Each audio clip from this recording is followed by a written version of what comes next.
दोस्तों, अब finally Qatar को जवाब देने का समय आ चुका है, क्योंकि भारत को अब एक ऐसे देश का साथ मिल चुका है जिसके पास अभी करीब 201 ट्रिलियन क्यूबिक गैस मौजूद है। और उससे भी ज्यादा इम्पोर्टेंट बात तो यह है कि अब यह देश भारत को 20% डिस्काउंट प्राइस पर ऑयल एंड गैस ऑफर करने जा रहा है, जितना डिस्काउंट भारत को आज तक रसिया ने भी नहीं दिया है। असल में भारत को अपने ऑयल एंड गैस का करीब 48% हिस्सा कतर से इंपोर्ट करना पड़ता है, और कहीं न कहीं कतर को इसी बात का घमंड है कि भारत उसके ऑयल एंड गैस पर पूरी तरह से निर्भर है। ये चीज कतर के रवैये से साफ जाहिर होती है, और इसलिए उसने बिना भारत सरकार को बताए ही हमारे 8 पूर्व नौसैनिकों को मौत की सजा सुना दी है।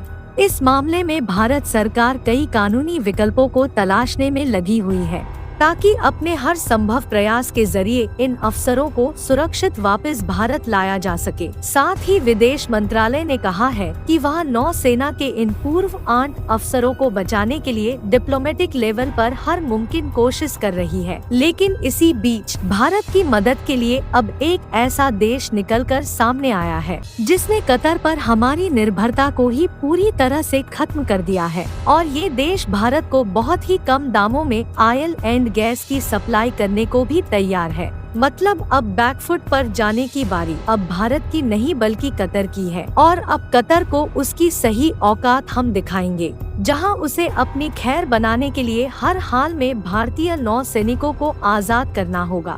ऐसे में अब सवाल यह है कि वह कौन सा देश है जिसने भारत की मदद के लिए अपना हाथ आगे बढ़ाया है, और इस देश के साथ संबंध बनाकर भारत को क्या फायदे होंगे। साथ ही कतर को किस तरह से काबू में लाने की रणनीति भारत करने जा रहा है।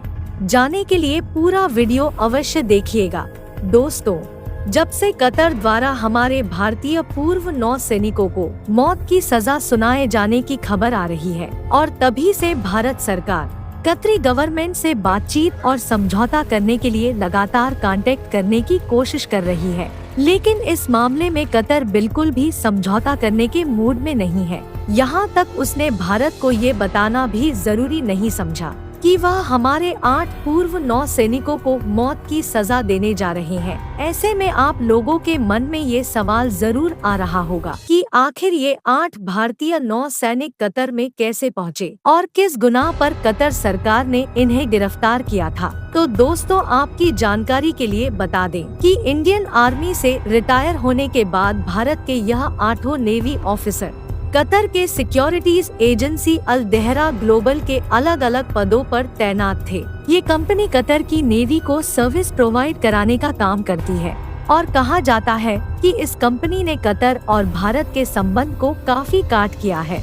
ये एक ऐसी एजेंसी है जो कतर की नौसेना के लिए विशेष सबमरीन प्रख्यात से जुड़ी हुई थी, जिसे इटली की खास तकनीक पर बनाया जा रहा था। इस तकनीक की खासियत यह थी कि इस सबमरीन को दुश्मनों की रडार भी आसानी से नहीं पकड़ पाती। आपको बता दें कि अल दहरा ग्लोबल में उस वक्त 75 भारतीय नागरिक काम कर रहे थे, जिनमें से ज्यादातर भारतीय नौसैनिक के पूर्व अधिकारी थे। लेकिन पिछले साल मई 2022 में अचानक से कतर सरकार ने अल दहरा ग्लोबल को बंद करा दिया था, और कंपनी के 70 कर्मचारियों को देश छोड़कर अपने मुल्क वापस जाने का आदेश दे दिया था। उस वक्त भारतीय नौसेना के ये पूर्व नौसैनिक उस कंपनी में बड़े पदों पर थे। लेकिन उस वक्त भी कतर में इंडियन एम्बेसी को इसके पीछे का कारण नहीं बताया गया, जिससे दुनिया के सामने यह खबर ठंडी पड़ गई। लेकिन पर्दे के पीछे कतर सरकार कुछ और ही प्लान कर रही थी, और फिर 30 अगस्त 2022 के दिन कतर की इंटेलिजेंस एजेंसी ने आधी रात में अपने घरों में सो रहे भारत के उन 8 नौसैनिकों को गिरफ्तार कर लिया। यानी कि ये पिछले 14 महीने से कतर सरकार की कैद में है, और इन पर कतर सरकार ने ये आरोप लगाया कि इन्होंने इटली से खरीदी गई कतर की उस पनडुब्बी की खुफिया जानकारी इजराइल के हवाले कर दी है। हालांकि भारतीय नौसैनिकों के ऊपर लगे इन गंभीर आरोपों को किन सबूतों के दम पर साबित किया गया है, इस बारे में भी कतर खुल के कोई जानकारी नहीं दे रहा है। कतर के इन तीखे तेवरों का कारण यह है कि हमारा देश यानी भारत अपनी गैस की जरूरतों का बहुत बड़ा हिस्सा कतर से इंपोर्ट करता है, यानी हम लोग गैस के लिए कतर पर निर्भर करते हैं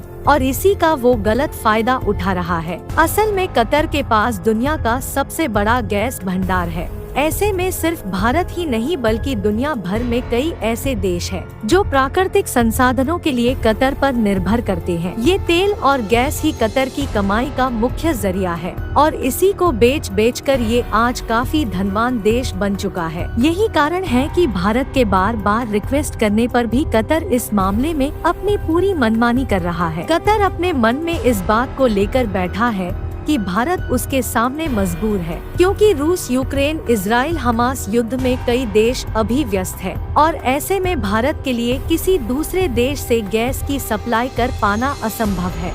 लेकिन भारत ने पर्दे के पीछे खेल खेलते हुए कतर को उसकी सही औकात दिखाने का पूरा प्लान बना लिया है। जैसा कि हमने आपको वीडियो की शुरुआत में बताया कि भारत ने अपनी गैस की जरूरतों के लिए कतर का एक बेहतरीन विकल्प खोज निकाला है और ये देश हमें 20% का डिस्काउंट भी ऑफर कर रहा है। साथ ही इस देश के अंदर भारत की कई सारी कंपनी पहले से मौजूद है, जिनकी मदद से हम इस गैस को दूसरे देशों में एक्सपोर्ट कर सकते हैं। हमें पता ही कि आप इस देश के नाम जानने के लिए बहुत उत्सुक हो रहे हैं, इसलिए आप सबकी उत्सुकता को ज्यादा ना बढ़ाते हुए आपको बता दें, इस देश का नाम वेनेजुएला है। दोस्तों, वेनेजुएला भी अपने आप में एक ऐसा देश है जिसके पास प्राकृतिक संसाधनों की भरमार है। अगर गैस की बात करें तो यहाँ 201 ट्रिलियन क्यूबिक फीट गैस के भंडार मौजूद है, जो भारत की जरूरतों को बड़े ही आराम से पूरा कर सकती है। आपके मन में अब सवाल उठ रहा होगा कि अगर वेनेजुएला में यह प्राकृतिक संसाधन मौजूद है तो भारत ने पहले ही इसके साथ डील क्यों नहीं की। दरअसल फरवरी 2015 के दौरान अमेरिका ने वेनेजुएला पर ट्रेड संबंधित कई प्रतिबंध लगा दिए थे। इन प्रतिबंधों के कारण वेनेजुएला किसी भी देश को अपने नेचुरल रिसोर्सेस एक्सपोर्ट नहीं कर सकता था। इन प्रतिबंधों के लगने के कारण वेनेजुएला लगातार ह्यूमन राइट्स और पॉलिटिकल करप्शन था। इसके अलावा भी इसके कई ऐसे कारण थे, अमेरिका को इस पर सैंक्शन लगाना पड़ा। लेकिन अब हालात सुधर चुके हैं और रिपोर्ट्स की माने तो अमेरिका ने वेनेजुएला पर लगाए गए सभी प्रतिबंधों को खारिज कर दिया है, यानी कि वेनेजुएला अब अपने ऑयल एंड गैस को कई देशों में भेज सकता है। भारत और वेनेजुएला के आपसी संबंध की बात करें तो यह काफी अच्छे रहे हैं, बल्कि इसी साल दोनों ने अपने रिश्ते को सुधारने की बात भी की थी।